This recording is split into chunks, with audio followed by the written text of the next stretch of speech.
Hello dunia, welcome to Cerita Senja, kisah manusia lintas zaman dan tempat. Are you ready? If so, just sit, relax, and enjoy.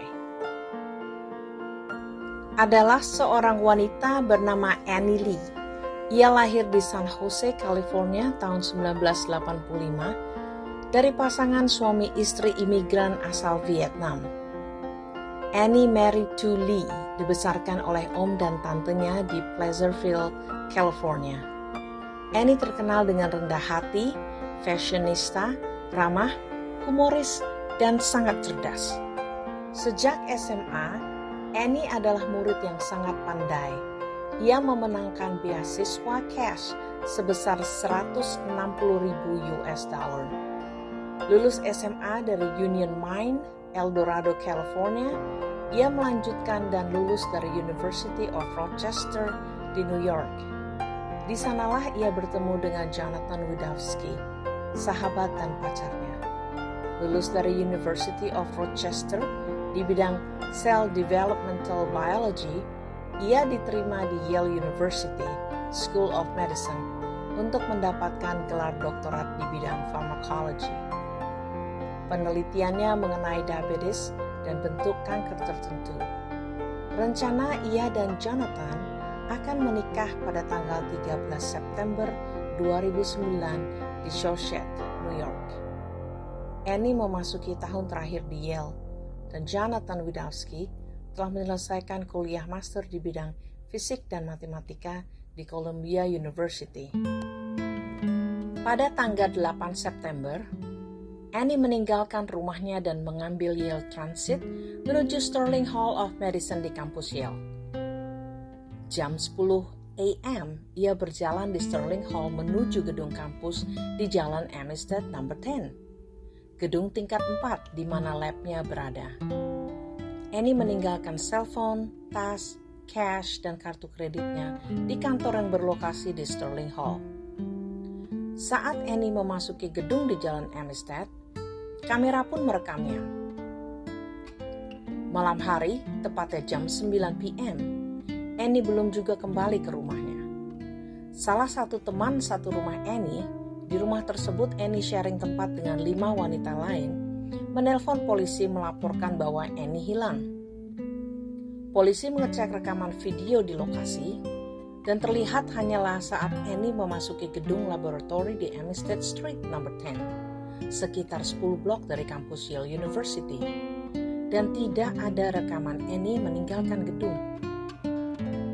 Maka polisi segera menutup semua gedung dan melakukan investigasi.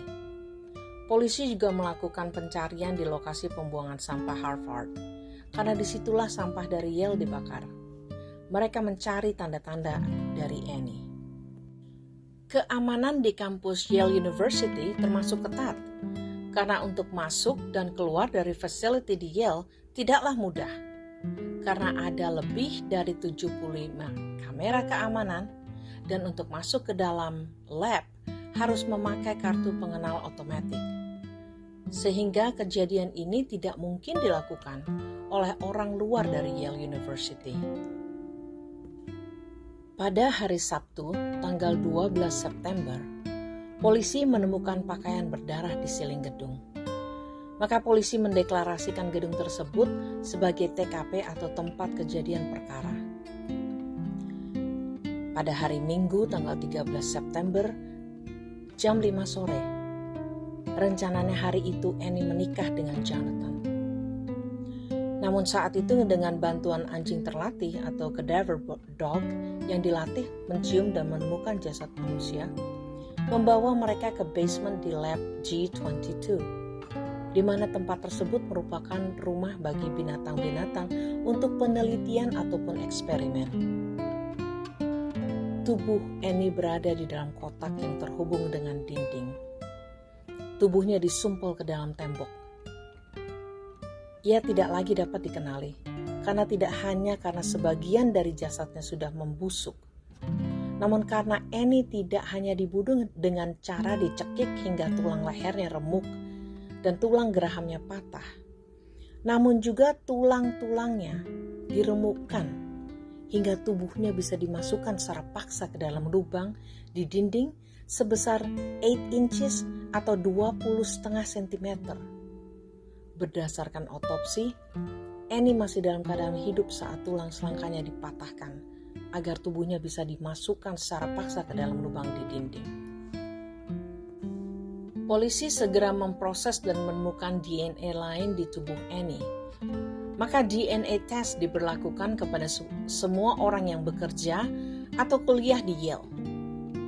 Pada akhirnya hasil keluar dan DNA yang berada di pakaian Annie adalah milik seorang lab aide yang bekerja di basement tersebut bernama Raymond Clark III, seorang lab tech aide khusus untuk eksperimen dan research binatang-binatang di basement. Raymond Clark III pernah bertengkar dengan Annie Lee tentang keteledoran Annie akan peraturan kebersihan di lab. Setelah melalui beberapa trial pada akhirnya di tahun 2011, Raymond Clark III mengakui membunuh Annie Lee. Namun ia tidak pernah menjelaskan motif pembunuhan tersebut. Dari posisi bra Annie Lee ke atas dan celana dalamnya berada di kaki, kemungkinan ada percobaan pemerkosaan. Hasil persidangan adalah Raymond Clark III bersalah dan menerima hukuman selama 44 tahun di penjara. Kasus pembunuhan Annie Lee membekas di Yale University.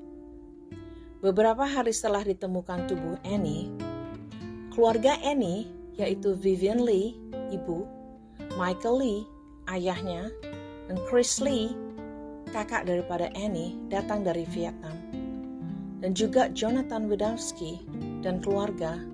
Jonathan terlihat menggunakan cincin kawin, melakukan acara mengenang kehidupan Annie, dan menguburkan jasadnya di pemakaman tidak jauh dari Pleasantville, California. Rest in peace, Annie Lee. Kiranya Jonathan Wiedowski, best friend, dan calon suami terkasih daripada Annie, mendapatkan ketenangan dan melanjutkan perjalanan hidup sebagaimana mestinya. Thank you for watching. Jangan lupa untuk like, subscribe, and share. Sampai jumpa di kisah berikutnya.